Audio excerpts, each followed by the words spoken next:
नमस्कार। हमारे B inspired channel में आपका पुनः स्वागत है। मैंने एक पहले वीडियो बनाया था रिन्यूअल फॉर लाइफ चैनल के लिए। उसका शीर्षक था how not to lose money in stock market. जिन लोगों ने वह वीडियो देखा, जिन्होंने उसे अप्रिशिएट किया, उन लोगों ने मुझसे फ़ोन करके रिक्वेस्ट की है कि हम एक वीडियो बनाएं म्यूचुअल फंड्स के ऊपर। और ये रिक्वेस्ट सही भी है, क्योंकि हर एक आदमी के पास कॉर्पोरेट सेक्टर के बारे में पढ़ने का, नॉलेज रखने का या कंपनीज के ट्रैक रिकॉर्ड को फॉलो करने का टाइम नहीं होता। क्योंकि अक्सर लोग स्टॉक मार्केट में पार्ट टाइम काम ही करते हैं, जबकि स्टॉक मार्केट में पैसा बनाना ये एक फुल टाइम जॉब है। उसके लिए उन्होंने हमें रिक्वेस्ट किया कि आप म्यूचुअल फंड्स पे वीडियो बनाइए। म्यूचुअल फंड इंडस्ट्री हमारे देश में काफ़ी पुरानी हो गई है और काफ़ी मैच्योर हो गई है। फिर भी आप ये देखिए कि जितने भी टीवी में प्रोग्राम्स आते हैं म्यूचुअल फंड के बारे में या विज्ञापन आते हैं, वो आपको काफ़ी कुछ बताते हैं। और जो टीवी में लोग क्वेश्चन पूछते हैं कि मुझे अपने बच्चे की शादी के लिए 1 करोड़ रुपये चाहिए 20 साल बाद, तो मुझे कितने रुपए महीना जमा करनी है, या कोई पूछते हैं कि मुझे रिटायरमेंट के लिए मुझे 50,000 रुपये महीने की पेंशन चाहिए, तो कितने रुपए का मेरे पास कॉर्पस होना चाहिए। तो वो लोग ये सोच के कैलकुलेट करके बताते हैं कि आप इस म्यूचुअल फंड में लगाइए पैसा और उस म्यूचुअल फंड में आपको 12 से 15% का रिटर्न मिलेगा। इतने रुपये महीना जोड़ेंगे तो 20 साल में इतने हो जाएंगे, और 20 साल के बाद जब वो पैसा आपको मिलेगा उसको आप बैंक में रखेंगे एफडी में ब्याज में, तो आपको इतना ब्याज मिलेगा। ये सब बातें वो लोग बताते हैं। पर ये ऐसा ज़रूरी नहीं है कि हर म्यूचुअल फंड आपको 12 से 15% की रिटर्न दे। मेरा पर्सनल एक्सपीरियंस जो है म्यूचुअल फंड के बारे में कोई बहुत अच्छा नहीं है। इसलिए म्यूचुअल फंड में भी उतना ही रिस्क है जितना कि स्टॉक मार्केट में डायरेक्ट इन्वेस्ट करने का है। आप देखिए, म्यूचुअल फंड इंडस्ट्री जब अपना विज्ञापन देती है उसमें बहुत प्रोमिनेंटली ये बोलती है कि mutual fund investments are subject to market risk, please read the offer document carefully before investing. Similarly वो ये भी बोलती है कि past performance does not guarantee future, और ऐसा कहिए कि past performance does not guarantee a similar future performance. इसका मतलब ये है कि म्यूचुअल फंड इंडस्ट्री अपने आप में ही आश्वस्त नहीं है।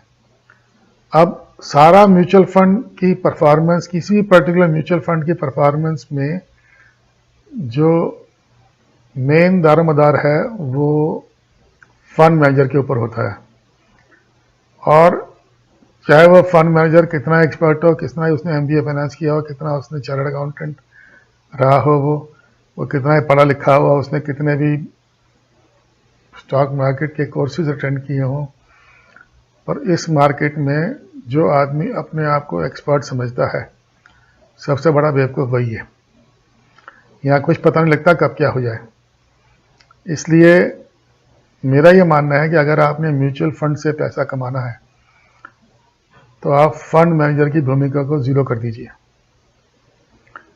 और ये पॉसिबल भी है, क्योंकि आजकल बहुत सारे एक्सचेंज ट्रेडेड फंड्स आते हैं। उसमें आपको सेक्टर वाइज अपने पैसे को एलोकेशन करने का मौका मिलता है। इसमें फंड मैनेजर का रोल बिल्कुल पैसिव होता है। उसका रोल इतना ही होता है कि वो हर कंपनी का एलोकेशन म्यूचुअल फंड में अपने कॉर्पस में उतना ही रखे जितना कि उसका उस ईटीएफ में वेटेज है। सपोज किसी कंपनी का वेटेज निफ्टी ईटीएफ में, निफ्टी में किसी कंपनी का वेटेज 5% है,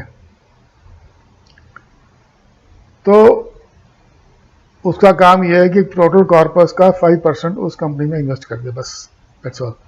उसका रोल नेक्स्ट रोल उसका कब आएगा, जबकि जब कॉर्पस बढ़ जाए आपका, तब वो दोबारा से फंड्स को रीएलोकेट करेगा उसके वेटेज के हिसाब से। या फिर कोई कंपनी निफ्टी से बाहर हो जाए और उसकी जगह कोई नई कंपनी निफ्टी में आ जाए। निफ्टी में 50 कंपनियाँ होती हैं और वो मोस्टली हर सेक्टर की लीडर कंपनीज होती हैं और बड़ी कंपनीज होती हैं जिनका मार्केट कैप काफ़ी ज़्यादा होता है। अब ऐसी कई कंपनीज हैं जो निफ्टी में कभी थी, आज नहीं है।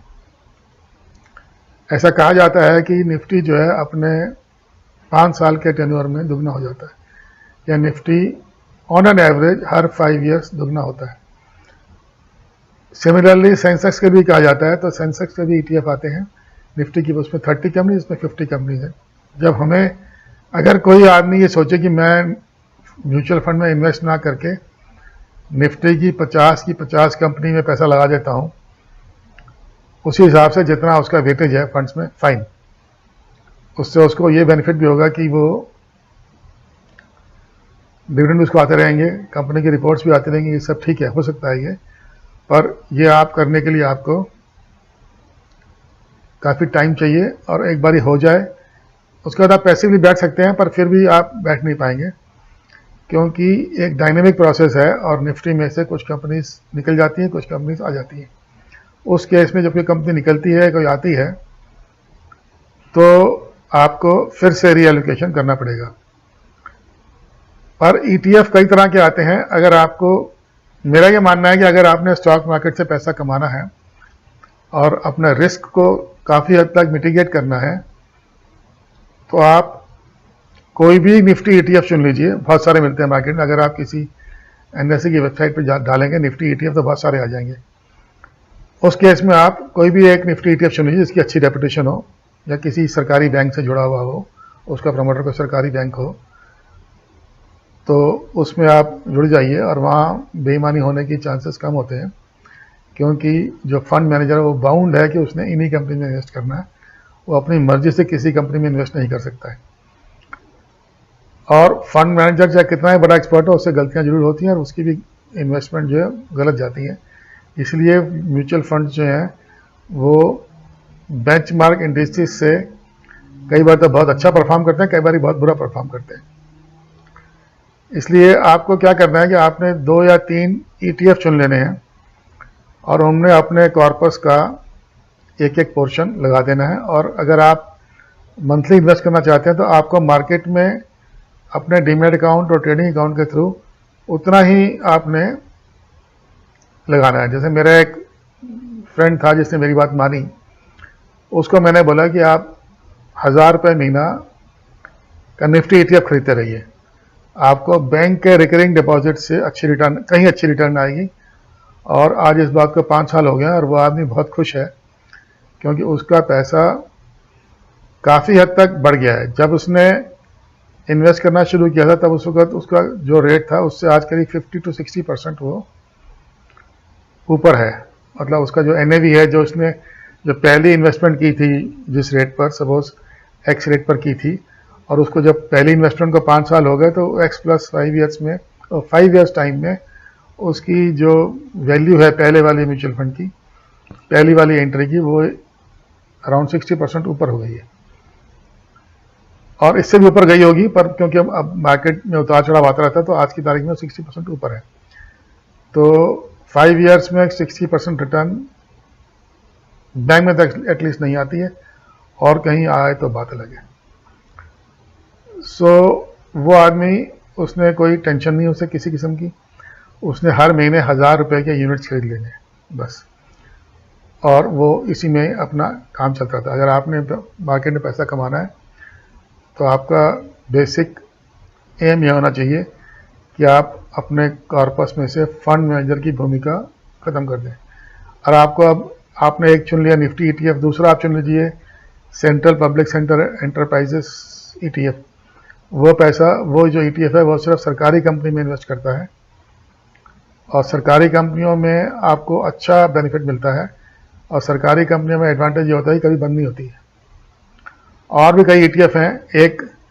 एक आपको और भी अगर रिस्क फ्री करना है अपने आप को, या आपको चाहिए कि आपका जो पोर्टफोलियो है वो धीरे धीरे बढ़े, तो आप एक गोल्ड ईटीएफ ले सकते हैं।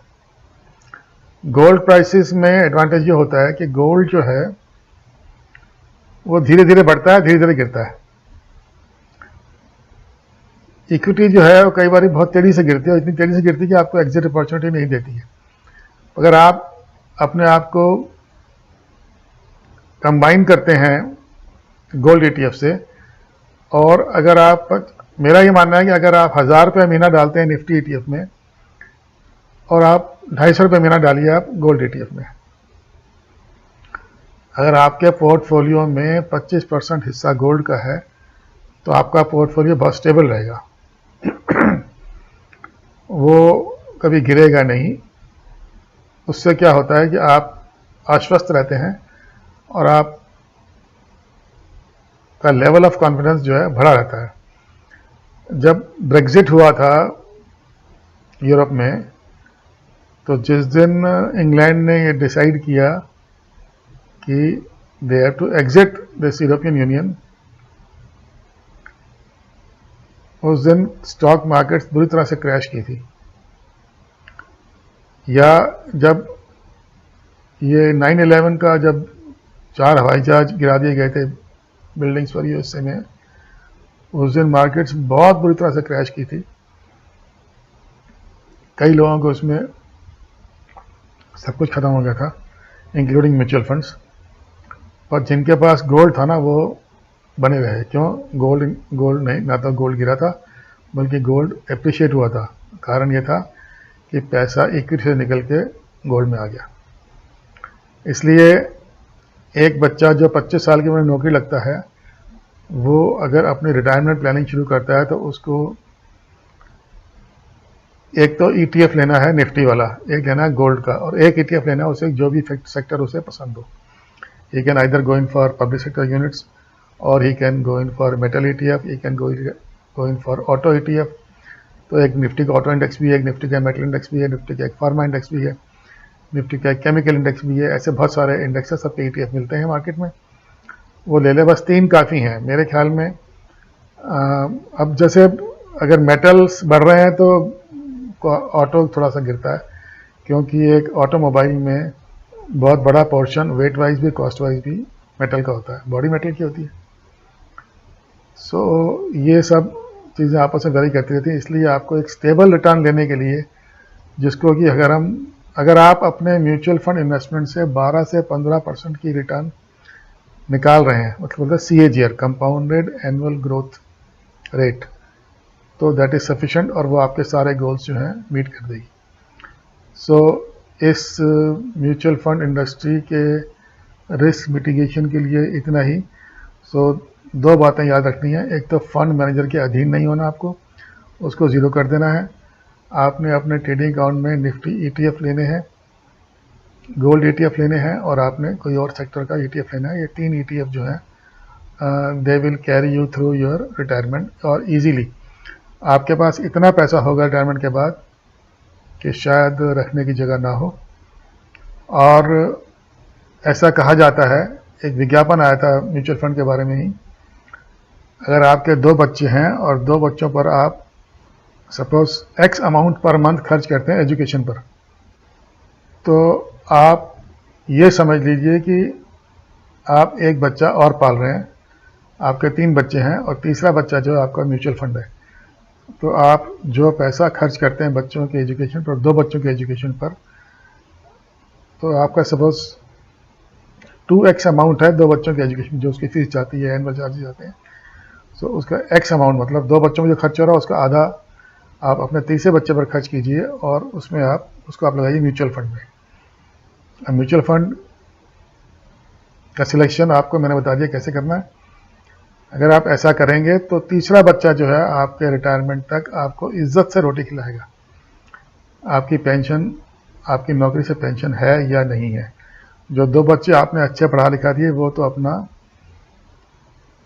विदेश में नौकरी करने चले जाएंगे और अपनी बीवी को साथ ले जाएंगे, आपको पूछेंगे भी नहीं, शायद होता आपके मरने पर ना भी आए। इसलिए ये ज़रूरी है कि आप एक अपना ऐसा सोर्स ऑफ फंड रखें जो आपको आपके मरते दम तक रोटी खिलाता रहे, और आपके जाने के बाद आपके जो पीछे अगर आपकी वाइफ रह जाती है, या उन 2 बच्चों के लिए इतना पैसा छोड़ जाए कि वो अपने बाप को याद करें। सो इसमें इतना ही। जय हिंद।